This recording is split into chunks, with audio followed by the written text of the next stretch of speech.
بسم اللہ الرحمن الرحیم۔ سورہ توبہ پڑھ رہے ہیں اور اس کی 107 نمبر آیہ مبارکہ سے پڑھیں گے۔ 11ویں پارے کا دوسرا رکوع ہے۔ اعوذ باللہ من الشیطان الرجیم، بسم اللہ الرحمن الرحیم۔ والذین اتخذوا مسجدا ضرارا وکفرا وتفریقا بین المؤمنین وارصادا لمن حارب اللہ ورسولہ من قبل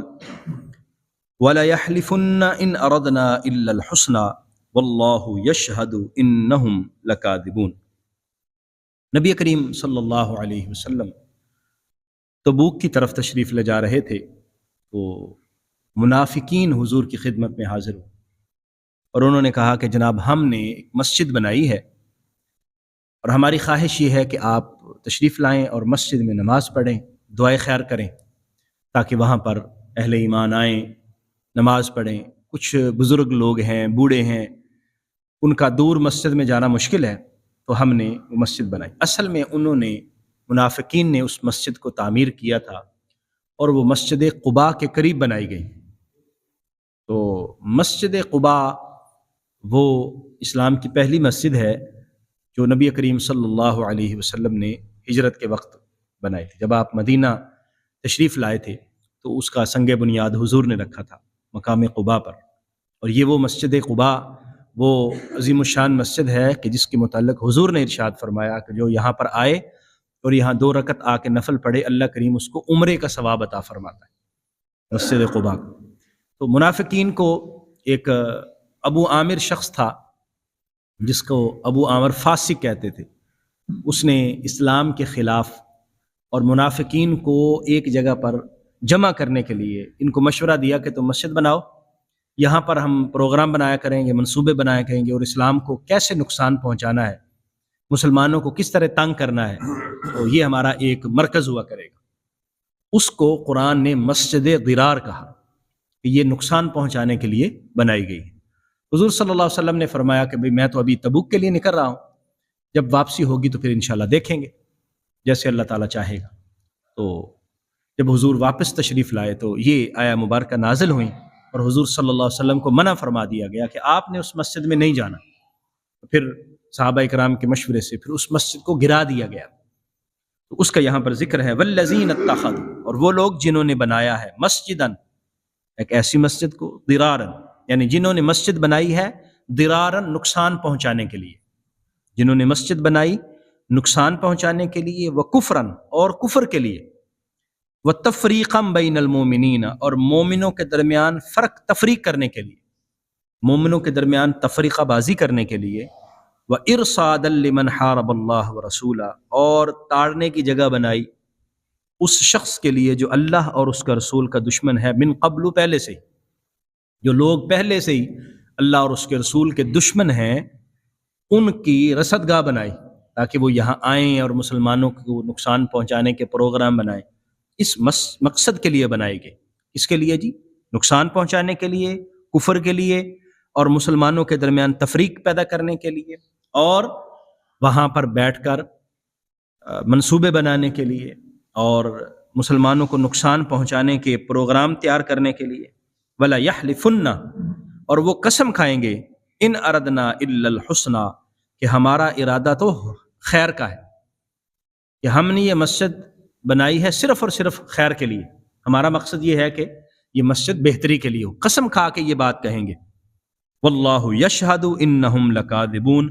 اور اللہ تعالیٰ اس بات کا گواہ ہے کہ وہ جھوٹ بول رہے ہیں، انہم لکاذبون، بلا شبہ وہ جھوٹ ہیں اور جھوٹ سے کام لے رہے ہیں۔ یعنی انہوں نے مسجد اللہ کی عبادت کے لیے نہیں بنائی، انہوں نے مقصد یعنی مسجد جو ہے وہ اللہ کی بندگی اور اہل ایمان کی سہولت کے لیے نہیں بنائی، مقصد ان کا اور ہے۔ اس کا مطلب یہ ہوا کہ اگر اللہ کا گھر بھی غلط نیت سے بنایا جائے تو اللہ اس کو بھی قبول نہیں فرماتا۔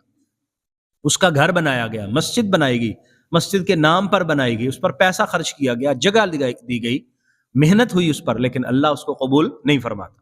کیونکہ اس کا مقصد اللہ کی رضا نہیں ہے، اس کا مقصد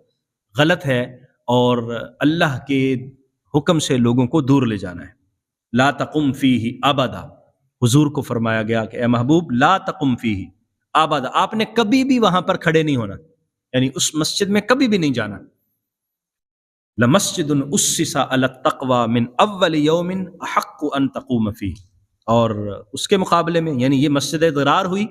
جو مسلمانوں کو نقصان پہنچانے کے لیے اور تفریقہ پیدا کرنے کے لیے بنائی گئی، اور اس کے مقابلے میں وہ مسجد جو تقوی کی بنیاد پر بنائی گئی جس کا نام مسجد قباء ہے۔ مسجد قباء کا مقصد تقوی تھا، اللہ کی بندگی تھی، اللہ کی رضا تھی اور اللہ کی قربت کا حصول تھا۔ تو فرمایا محبوب وہ مسجد اسس علی التقوی جو تقوی کی بنا پر قائم کی گئی ہے، جس کی بنیاد تقوی پر رکھی گئی ہے، من اول یوم پہلے دن سے، یعنی جب اس کی پہلی اینٹ رکھی گئی، اس کی بنیاد رکھی گئی تو مقصد تقوی تھا۔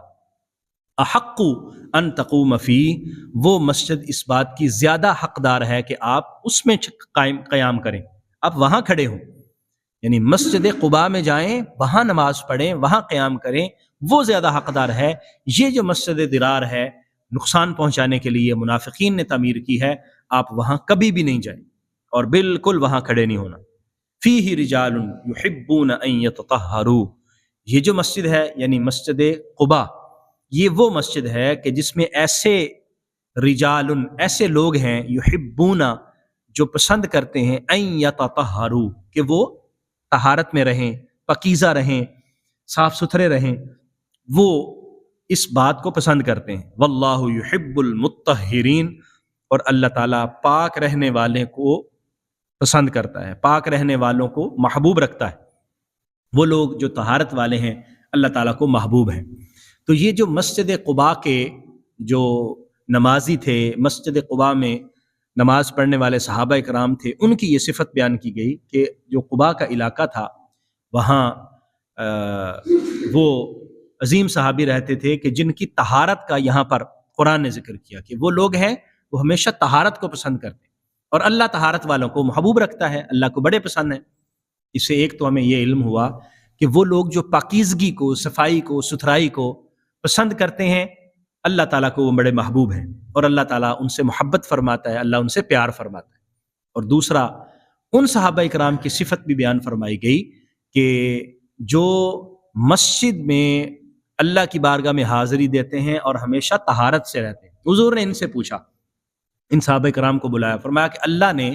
تمہاری طہارت کی صفت بیان کی ہے، تم کیا کرتے ہو؟ انہوں نے عرض کیا، حضور ہم اس طرح کرتے ہیں کہ جب قضائے حاجت کے لیے جاتے ہیں تو ہم مٹی بھی استعمال کرتے ہیں اور ساتھ پانی بھی استعمال کرتے ہیں، یعنی استنجا کرنے کے لیے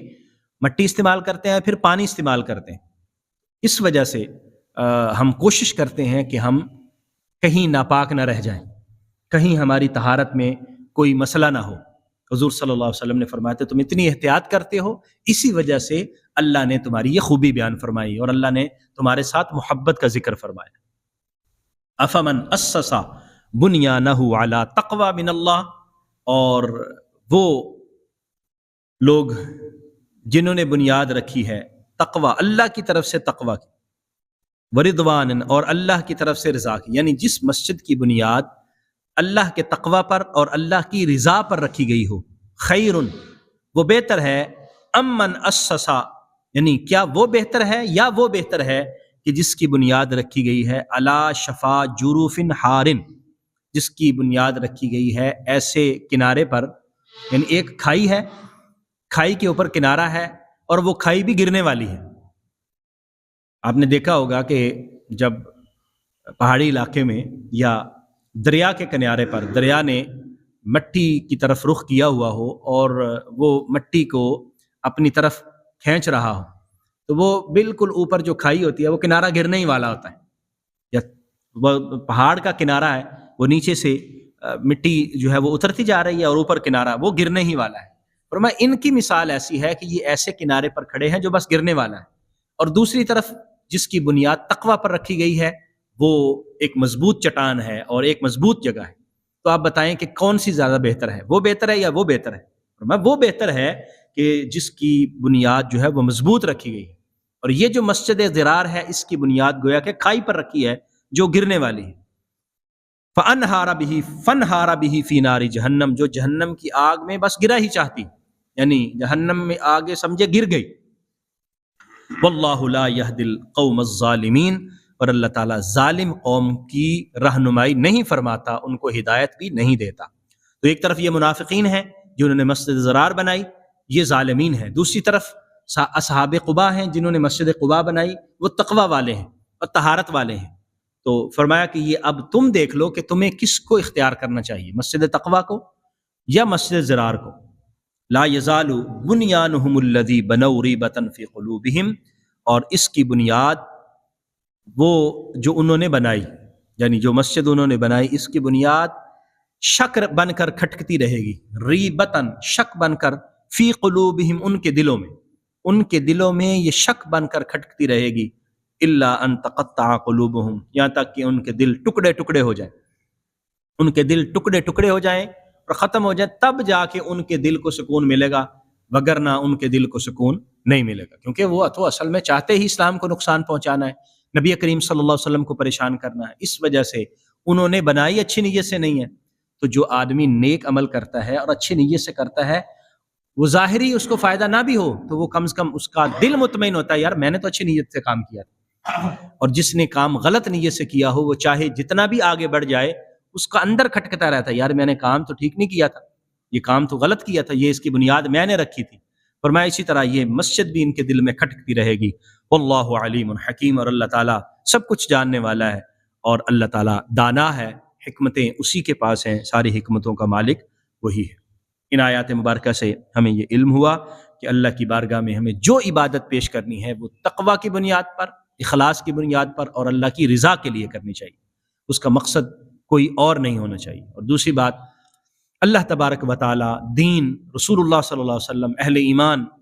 ان کے خلاف کوئی کام کرنا اور اہل ایمان کو نقصان پہنچانے کے لیے یا دین کو نقصان پہنچانے کے لیے کوئی کام کرنا، وہ چاہے کتنا ہی ظاہری طور پر بہتر کیوں نہ ہو، اللہ تعالیٰ کو وہ پسند نہیں ہے، اور وہ ہمیشہ اللہ تعالیٰ نقصان میں ہی رکھتا ہے، اور ظاہری اور باطنی طور پر ہی اس کا نقصان ہوتا ہے۔ اللہ طہارت کو بڑا پسند کرتا ہے۔